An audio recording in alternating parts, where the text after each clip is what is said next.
안녕하세요. 윌리엄 레이입니다. 문재인의 단독 기자회견을 보고 문재인의 대통령 취임 2주년 기념 단독 인터뷰가 말이 많습니다. 원래는 합동 기자회견으로 기획되었다가 취소되고 단독 기자회견으로 번복되었죠. 다음과 같은 상황이 재발을 우려했던 것으로 보입니다. 2019년 신년 기자회견이었죠. 무슨 상황인지 굳이 설명을 할 필요가 없겠죠? 청와대는 게다가 이제 KBS 측의 현재 청와대 출입 기자인 이병도 기자 대신에 현재 국회 출입 기자인 송현정 기자를 인터뷰어로 요청했습니다. 가로세로 연구소 방송에 따르면 이병도 기자를 좌파로 규정하는데 그런 기자 놔두고 굳이 송현정을 지목한 겁니다. 이거는 어떤 분의 페이스북에서 나온 거예요. 송현정 기자는 뭐 이런 게 해가지고 민정수석과 친분을 쌓았다. 그리고 지금 노빠들이 송 기자 남편이 삼성 쪽에 중역이다. 그래가지고 문재인을 갖다 공격한 거라고 하는데 노무현 정부 행사의전팀 행정관 출신입니다. 그러니까 한마디로 노무현 측에서 꽂아준 사람이에요. 친노예요. 잘못 짚은 거죠. 인터뷰가 생방송이니 녹화니 말이 많습니다만 여기선 이에 대해 논하지 않겠습니다. 이건 이미 앞에서 나온 말입니다. 그리고 정치적으로 보면 박근혜 정권 당시 KBS 파업에 동참한 사람이에요. 보수파와 거리가 멀어요. 전남 광주 출신들 중 이번에 윤석열 위협했다고 구속된 김상진님 같은 열혈 우파가 있긴 하지만 송현정이 전남 광주 출신이라면 게다가 앞에서 말한 대로 KBS 파업에 참가했고 남편이 진성 친노라면 보수 우파일 확률은 더욱 적을 수밖에 없는 게 아니라 없어요. 완전히 지로예요. 지로. 자, 페이스북에서 두 가지 내용을 퍼왔습니다. 제가 높이 평가하는 재미동포 스카리님의 글입니다. 제가 이분에 대해서 아는 건 미국 어느 대학교에서 MBA를 했다는 것 정도고요. 그 외에는 모릅니다. 원래 유튜브에도 합류하실 예정이었지만 바빠서 아직 페이스북에 전념 중입니다. 문재인 얼굴 보면 토 나와서 실방은 안 봤는데 어제 대담과 관련하여 우파 측의 의견을 종합해 볼 때 KBS 여기자가 문재인을 저격했다는 것은 말도 안 된다. 문재인에게 질문해야 하는 내용은 손혜원과 김정숙 관계, 손혜원 관련 비리, 드루킹 문다의 의혹, 우리들 병원 부정대출, 북한의 정제유 제공 의혹, 석탄 구입 의혹, 헌재 및 각종 고위 공직자의 자격 문제, 국군 무장해제, 애국 장군들 탄압, 각종 공공기관 블랙리스트 등 갑자기 기억은 안 나지만 무지 많을 듯. 이런 직접적인 비리 및 부정 의혹에 대한 질문이 먼저 나왔어야 한다. 그러나 이런 질문은 제기되지 않고 대북 협상, 대일 외교, 경제 문제 등 정치적인 이슈들 위주로 나왔고 기자가 공격하고 대통령이 당하는 분위기를 연출해 동정심을 유발하려는 전략으로 봐야 한다. 물론 문재인에 대한 증오심이 점점 타오르기 때문에 이런 의도도 실패했겠지만 문재인은 너무나 뻔뻔스럽게 오잖아요. 거짓말을 늘어놓는 습성이 있는데 국민들이 대부분 파악하고 있기 때문에 동정심을 유발하는 작전이 실패했다고 봐야 한다. 앞으로도 바보 같은 행동과 말로 사악한 의도와 무능을 숨기려 할 수도 있음. 역사를 뒤돌아보면 이런 지도자들이 제법 있음. 그리고 한 사람이 그를 더 소개하겠습니다. 현재 전희경의 보좌관이며 전 한국대학생포럼 대표, 전경련 사무처 직원을 역임한 윤주진의 글입니다. 참고로 전경련 사무처는 박근혜 탄핵에 적극적으로 앞장섰습니다. 이 사람은 전희경 보좌관 하다가 다른 것들을 하다가 지금 도로 전희경 보좌관을 하는데 처음 보좌관을 했던 당시에 제가 전희경은 김무성과 거리를 둘 필요가 있다는 글을 페이스북에 진짜 대놓고 저를 인신공격하기도 했습니다. 저를 알지도 못하면서 저를 갖다 이리저리 까내렸죠. 제 심기를 갖다 긁으려고. 그래봤자 소용없었습니다. 참 웃긴 사람이에요. 지금은 몰라도 당시엔 김무성을 위해 일했던 건 분명합니다. 제가 깜짝 놀랐어요. 이 사람은 문재인 측이 첩자로 의심받는 사람인데 제 보기엔 대학교 은사인 문정인의 첩자일 가능성이 높습니다. 네, 연세대 정치외교학과 출신입니다. 문재인 측에 박근혜 정권 화이트리스트를 넘겼다는 이야기가 있는데 확인이 필요합니다. 우파 영화감독인 최공재 감독이 이 사람에 대해 가만히 안 두겠다는 페이스북 포스팅을 올린 적이 있는데 그 뒤 소식은 모릅니다.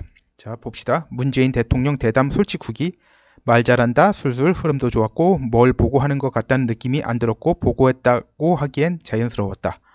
질문이 상당히 날카롭고 예민했다. 사전에 조율됐다면 청와대가 과감한 선택을 내린 것이고 조율되지 않은 거라면 문 대통령이 그만큼 인터뷰를 잘한 것이다. 이걸 어떻게 조율을 안 하고 합니까? 북한에 대한 메시지는 생각보다 강도가 높았다. 강도가 높았대요. 경고하고 싶다가 참 강도 높았죠. 경제 문제에 대해서는 여전히 비현실적인 인식을 갖고 있다. 다만 최저임금 인상에 대해서는 낮은 인상폭을 주문한 점이 그나마 다행이다. 5. 민중혁명관이 뚜렷하다. 이 부분에 대해서는 이미 나온 대로인 듯 싶다. 결론, 문재인 입장에서는 이득이 훨씬 더 많은 인터뷰로 작용했을 것이다. 저는 이제 윤주진의 이 글 내용에서 4번의 일부 그리고 이제 5번을 제외하고 청와대 이 인터뷰를 기획한 사람이 이제 국민들에게 대외적으로 비춰지기 바란 모습이 이런 거였다. 다시 보겠습니다. 좀 역겨움을 느끼실 분이 있겠지만 대부분 1번에서 3번 사이가 이제 청와대 측 이 인터뷰를 갖다 기획한 사람이 국민들이 이렇게 느꼈으면 하고 생각했던 거예요. 제가 그렇게 봅니다. 그래서 윤주진이 그래서 이런 글을 쓴 거예요. 이 사람 영향력이 어느 정도 남았는지 모르겠는데 그 얼마 남지 않은 영향력 가지고도 아직 이런 혹세무민을 하는 거예요. 하긴 뭐 이런 혹세무민 하는 사람이 뭐 한둘이어야죠. 나이 젊은 사람 참. 아휴. 4번 문제에서도 이제 거의 일부는 이제 그나마 다행이다. 이거 보십시오. 5번은 아마 그쪽에서 말한 건 아니겠죠. 당연히. 그냥 자기가 보수 우파이다 라고 사람들한테 인식시키기 위해서 5번 하나 끼워놓은 겁니다. 즉 문재인을 돋보이게 하기 위해서 송현정에게 뿅망치 가지고 톡톡 치는 어설픈 악역을 맡긴 거죠. 그런데 문바들의 반응은 격렬하게 나오는데 문제는 그들 눈에는 송현정이 한 어설픈 악역 역할만 크게 보이고 문재인을 빨만한 요소가 눈에 잘 안 들어왔다는 겁니다. 문바들도 그 인터뷰로 문재인 인기가 올라가기에는 글렀다는 거 정도는 안 거죠. 대깨문들 반응이 이 정도면 결국 문재인 이번 인터뷰는 완전 실패작이 된 겁니다. 지난 대선에서 찍을 사람 없다고 투표장에 안 간 사람 눈에는 말과 행동이 이렇게 상반될 수 있는지 놀랍다고 하던데 이 정도는 사실 정확히 본 건 아니고요. 이념을 떠나 제대로 된 사고를 가진 사람 눈으로 보면 문재인 이 사람은 정말 100% 순도의 소시오패스구나 하는 판단을 내려야 옳은 거죠. 문재인은 실제로 보면 말과 행동이 많이 일치합니다. 다만 자기의 정책 판단에서 나온 악효과를 별거 아닌 것 같은 말 혹은 좋은 효과가 하나도 없고 생길 기미도 안 보이는데 좋은 효과가 있다든지 있을 거라는 말을 대단히 태연하게 말하는 것 뿐입니다. 그런데 이제 문바들도 문재인의 이런 태도가 자기들 서클 밖을 벗어나서 통하지 않는다는 걸 많이 경험한 것 같습니다. 그러다 보니 인터뷰가 잘못된 것을 송현정에게 다 뒤집어 씌운 겁니다. 참고로 이 방송 시청률 9.5% 나왔습니다. 골든타임 때에 넣었는데도 그렇습니다. 지지율이 50%에서 오락가락한다고 하는데 여론조사 기관에서는 그런데 시청률이 9.5%라 이해하기 힘들죠. 그리고 동시에 실패해요. 송현정이 애국우파 이따위 소리 하는 사람들은 기본적으로 사고력이 부족한 사람들입니다. 이 시점에서 합동기자회견 취소하고 단독 인터뷰로 진행하면서 인터뷰어로 부른 사람은 언론인들 중 문재인과 가장 코드가 잘 맞는 사람일 수밖에 없습니다. 사이비 종교 신도들은 자신들이 사회에서 고립된다고 생각하면 더욱더 격렬해지고 비이성적이 되는 경향이 있습니다. 이번 인터뷰의 문바들의 반응은 이와 상당히 일맥상통한다는 생각입니다.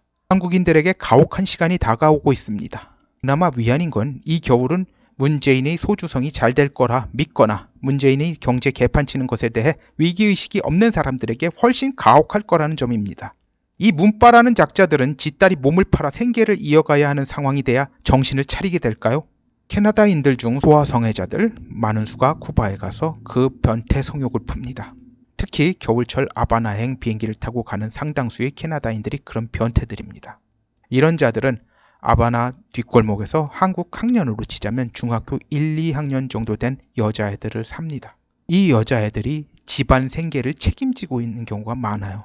토론토 레스터 피어슨 공항 혹은 몬트리올 피에르 트리도 공항과 아바나 호세 마르티 공항 사이를 이런 사람들을 실은 비행기들이 오고 갑니다.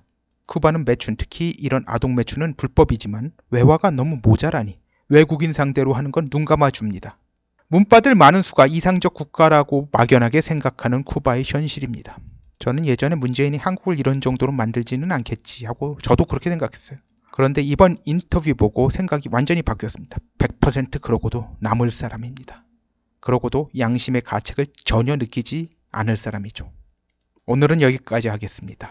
구독, 좋아요, 알림벨, 공유 부탁드립니다. 감사합니다.